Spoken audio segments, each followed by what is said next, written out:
When I woke up this morning and stepped out of the tent, it is really foggy. That's definitely not a good sign because I can barely see in front of my face.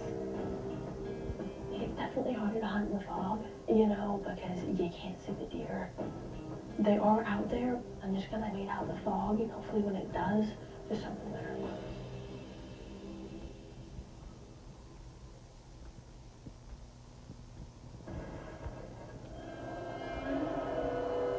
Man, did you hear that?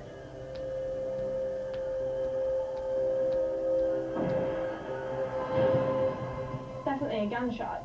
I don't know we're over here. After hearing that gunshot, I just want to make sure that the other hunters know that I'm here. It's definitely disconcerting because there is so much fog. I'm not sure if another hunter could even see my orange because I can barely see anything. The orange doesn't do any good when it's this thick fog.